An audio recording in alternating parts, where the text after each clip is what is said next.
High-grade Universal Century Jesta Cannon. Hey, what's up again, everybody? It's Robert 184, 2Rs2Bs, gundam.tk, and you've already seen the high-grade Universal Century regular Jesta and the master grade version, but now it's time to take a look at the high-grade Universal Century Jesta Cannon ×2, as you've already seen the unbox and all the parts. Let's see what can be made with these.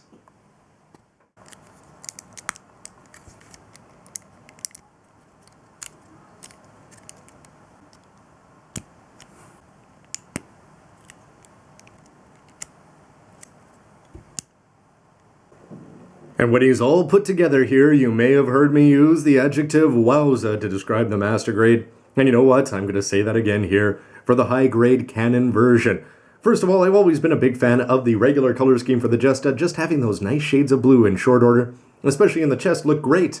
But look at what you're getting here. You're getting two additional great colors on top of that, with the two shades of gray there on top of the multi-shades of blue. Ultimately, this guy is just going to look like an armored tank, and this is before he even adds on the big guns. And with the focus on the top half, they're going to be looking good from the back with the gray overhangs and the multi-launcher and that beam cannon there.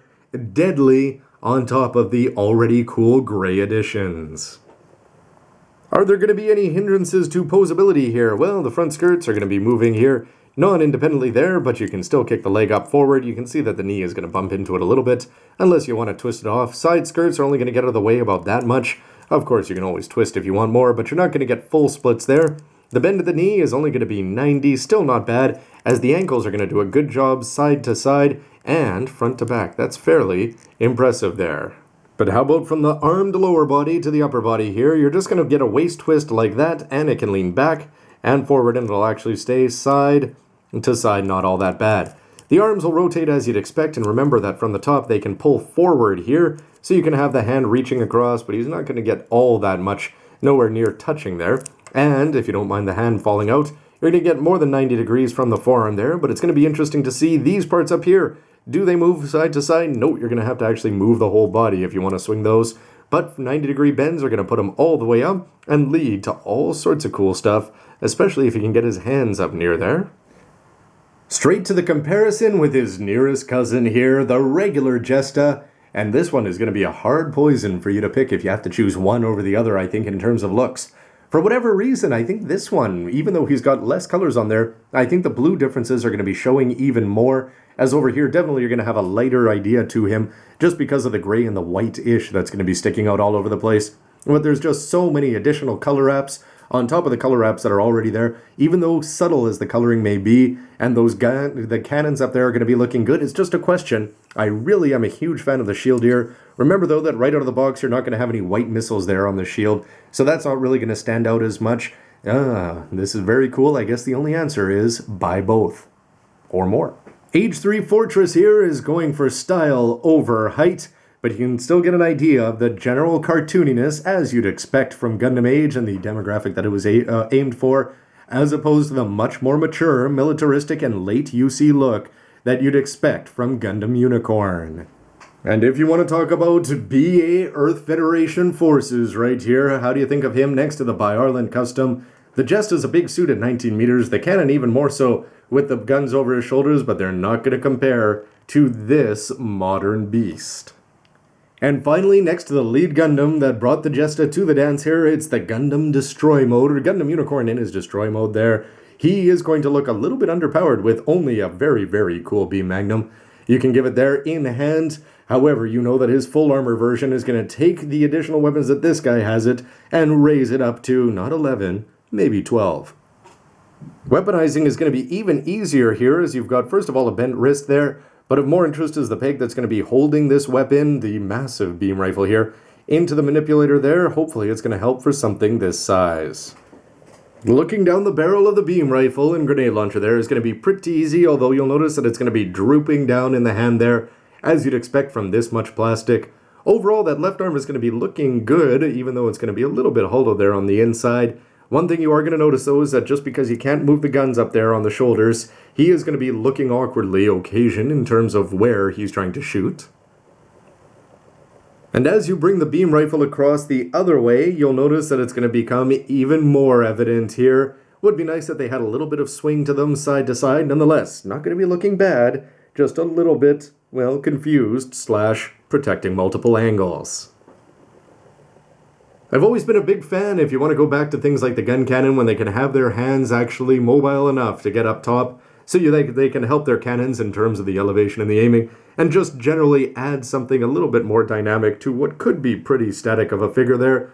But just seeing the 2 shades of gray there and the magazines forward, not a bad pose.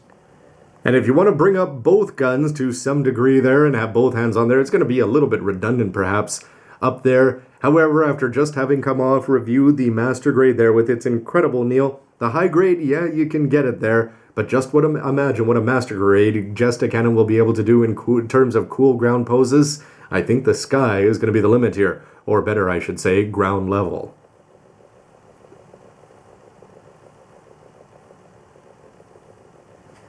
And if this was the Old West, and let's say he was challenged to an old-timey duel, and let's say the weapon of choice was, well, hand grenades there, remember you've got either pocket available here in the gray colors, also the blue one, even though because they are high grade, you're only going to be able to pull out all 3 of them, so you're probably just going to make a pose like this. Similar though, exactly the same, in fact, as the master grade, no pulling out the individual ones or putting them in hand. And if you want the focus to be on the launchers down on the legs, I think you're going to have to do something pretty derpy here in terms of the actual pose.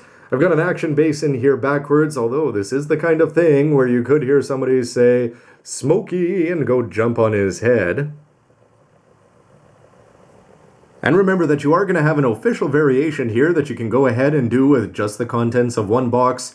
Swap out the big beam rifle here for the smaller one there. It's also going to have a peg in hand. And all you have to do is just swap off the cannon and put in one of these, and you can take the shield and sling it over the shoulder there. You are going to be missing the white missiles in terms of another color wrap there, but you can also swap off that beam saber on the left hip and have a very cool variation. So it looks like you could do all 3. If you want to go with the regular Jesta there, the hybrid between the Jesta and the cannon, and of course good old Watts back there in the regular cannon, it's not a bad team of 3 to have out there. The last remaining question for me is that can you take a cannon ×2 and turn it into a regular Jesta with the combination of extra parts that you'll be getting from 2 of them? The answer, if you have 2 boxes here of Jesta Cannons, is going to be 90% yes, if you want to call it that, as you're going to be able to swap off the side part and the front part there. Between the 2 kits, same thing with the shoulders, you just swap those off there. These side skirts, remember that you're going to be getting the regular blue color ×1 in each box. So of course you're going to get 2, and they're going to be encouraging you to use the regular rifle and the shield. The only part that's not going to be included in either box here is going to be the neck, which means that you're going to have to use the cannon's neck there, which is going to have the back half in the blue, but the front part in gray with that seal on there, which you can choose to ignore if you want. However, you're not going to be able to recreate perfectly a regular Jesta from 2 of these boxes even. So some very cool parts over here and lots of interesting variations, or at least 2 of them. Just unfortunate you can't get 4 for 3, but of course I'd love to hear your thoughts on just one package of the Jesta Cannon, and stick around for the verdict where I'll have my complete list of all of the good and bad things that I could pick out about this kit and the team itself. Anyway, everybody, thanks for watching. Let me know what you think, and stick around for lots more news, reviews, and everything else you can use. See ya. Flit, I want you to meet my brother Cannon and my other brother Cannon. He just forgot his cannon today.